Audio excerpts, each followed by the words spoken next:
Yo, what's up guys, it's Gabzzz here, and welcome to my DMTV Underground Showcase 3 recap. DMTV had their latest Underground Showcase on September 17th, and it was really good. It was really good. First off, I want to shout out Max and Evan for throwing such an amazing event.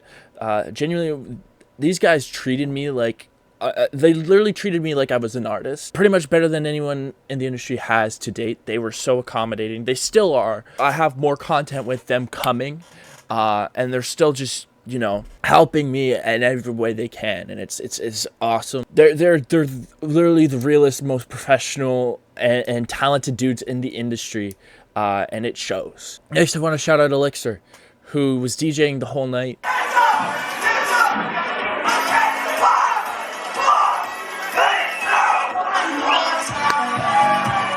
And although at times the crowd was not necessarily feeling it, they weren't really as receptive. I feel like the crowd was a little bit less receptive than a normal underground showcase, mostly because the sound they were going for in this show was not, it's not as, you know, hyped up mosh pit type deal as another show would be. But by the end of the night, he had everyone jumping and everyone dancing. It was really nice to see.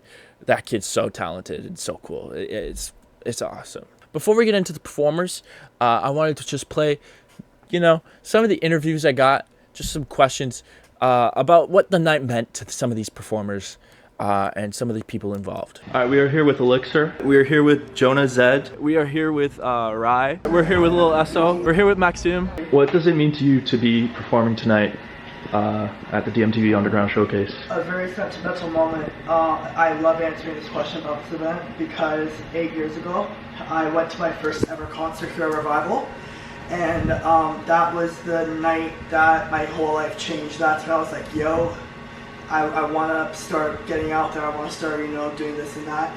So I ended up just building up the Elixir identity, just building up everything from there. Start up my Instagram like 2 days later, and just ever since the rest was history. And then late last year, it was like November-ish, December-ish, I had my first art show here over at Revival, and now I'm back at Revival doing my first ever performance on the stage. So it's kind of like a full circle moment, and that's why, like, with Revival, it holds a lot of great memories. Like, this is literally the place where everything started for me. Well, it means a lot because I've known Max, DMTV, for a minute, pretty long time, and I've worked with him on some videos and even just hung around him and ESSO. I think it's just cool to be pursuing like a different artistic discipline than him, but we've been growing together and stuff like that, so it's important, I think, to work from the ground up with people. It means another chance to show people the campaign and to share the message, you know what I'm saying? Put in a lot of work. I've been touring the whole GTA for like the whole summer, so like 2K23 is all mine, and I feel like this is like a great conclusion to show people like what I've been working on and exactly what we're doing. So yeah, it means a lot. It's crazy. I can't wait. I'm so excited to play I got some special shit coming out, so I'm playing some of that. Most of the stuff I'm playing though, it's released. I'm super excited. It's the first like official show here. I did one before, but I'm super confident about tonight. Tonight, I feel like is the first actual step in getting the underground scene moving up, because I feel like the capacity here, we more than doubled it than last time. It's like 200, a little over 200 people. And I'm actually putting on some like mainstream, like actual mainstream quality acts. So they're underground, but they're mainstream quality. So I feel like last time it was underground sound, so it's kind of like, you know, they're probably not gonna really go that much further than they already are. There's a limit to how far they can go. But the guys that I have tonight these are people I know they're gonna be at the top of the charts like over the next few years. And whose set other than yours are you most excited for tonight? LIL ESSO, he's one of my best friends. I'm really excited to see him perform. This is going to be my first time seeing him perform. Also, Kwazii too, or Kwazii now, Kwazii Timberlake, whatever he likes to be called. This is my second time seeing him live. The first time was at the first Dead Eagle show. Yeah, that's pretty, and also I'm excited for Rai to perform You Never Know. ESSO, LIL ESSO. Fuck yeah, because I've just known him for a minute, and I think he like has so much potential, and he's like such a star. I'm just like excited to see him fucking turn it up, I guess. Who said? There's a couple of guys. I would say Jonah Zed and Ron. I'm looking forward to T-Dot. I'm looking forward to everyone. I know Jonah. I've been knowing Jonah for a long time, so I'm excited to see his live set. Super excited. I'm most excited for my boy Esso just because he prepared so well for this one. I saw the behind the scenes of it, the amount of work he put in. It's a whole different ball game.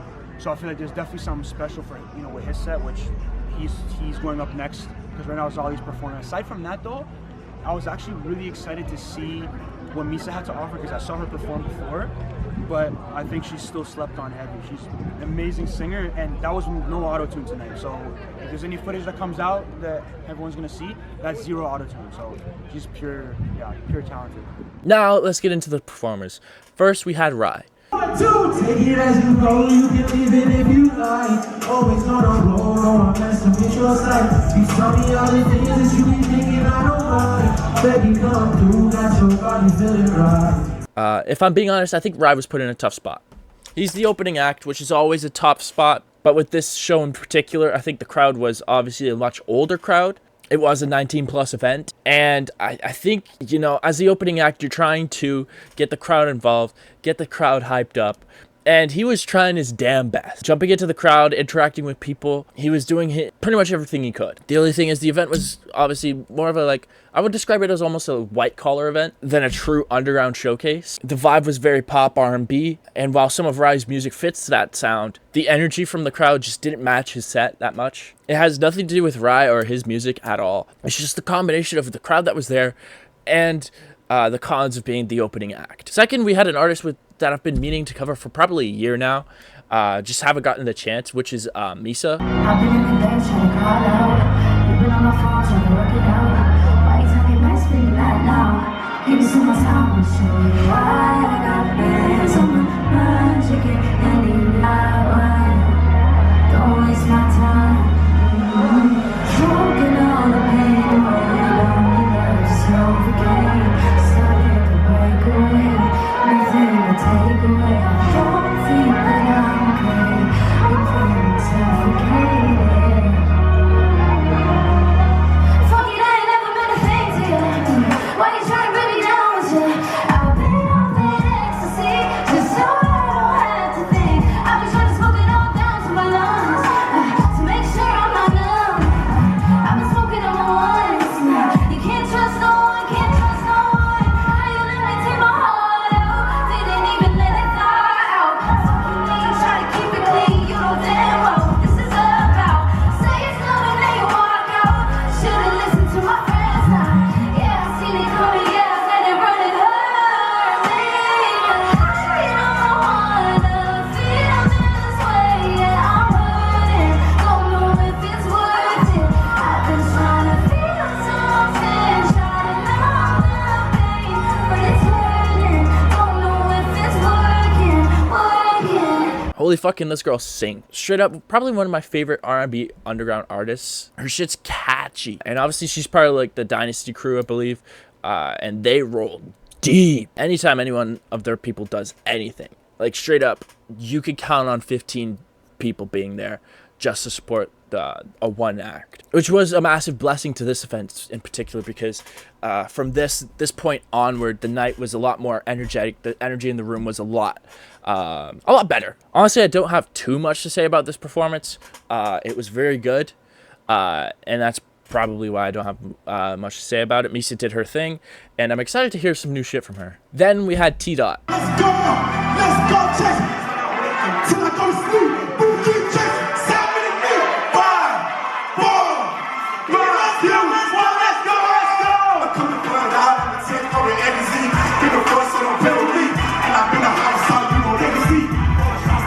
Be like David G, I've been all in the bodies. I was thinking more, bust like the audience. My night there, so we know it's obvious. Right to your who was probably my favorite new artist I discovered through this event. I really like his song Mosh Pit. It's very hard-hitting, anthemic, and perfect for a live show. This is another set, though, that I don't really have much to say about.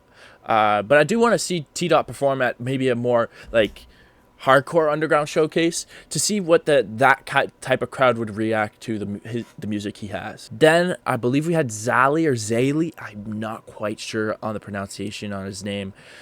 I also missed his set because I was interviewing Maxime, which is unfortunate. But I hope I can catch him next time because from what it looked like, the couple minutes I saw, he was actually doing really well with the crowd. We then had what I believe to be the special guest, which was Kid Kwazii. I generally had no clue he was performing that night until Elixir said it in his interview. Nonetheless, this set was very different than the Kwazii sets I've seen before. I believe I've only seen him once before, and it was at Dead Eagles vs. the World, the first one, back in June. It was more of a melodic type rap than the hard-hitting lyrical type beat that we saw at Dead Egos, which was smart because that was the vibe of the show, and it kind of shows that Kwazii has such a wide variety of music that in the hip-hop space that is very, very good, and he really fit the vibe well of the show. Then I'm going to jump to the headliner,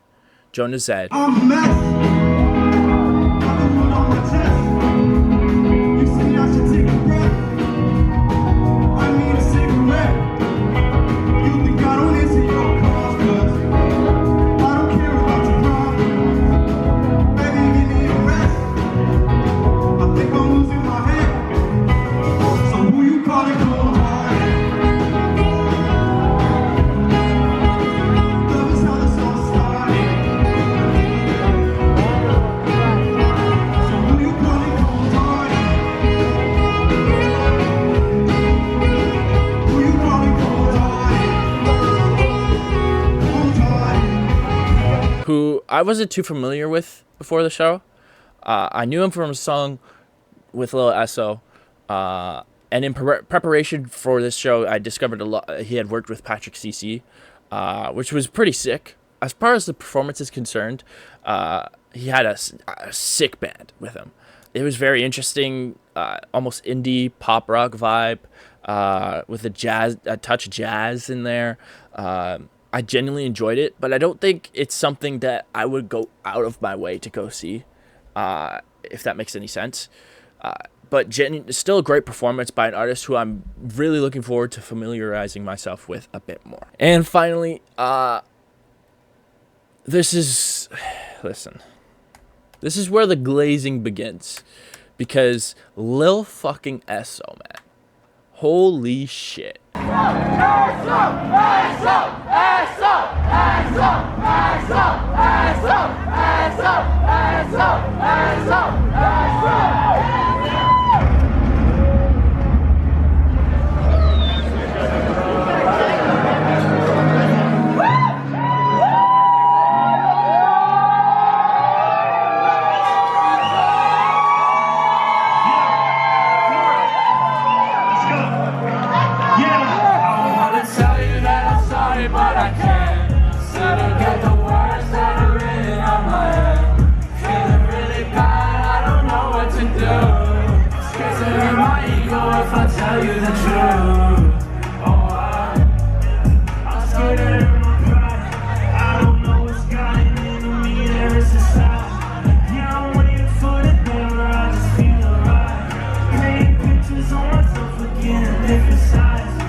If you're looking for me to pick apart any part of this performance, I can't.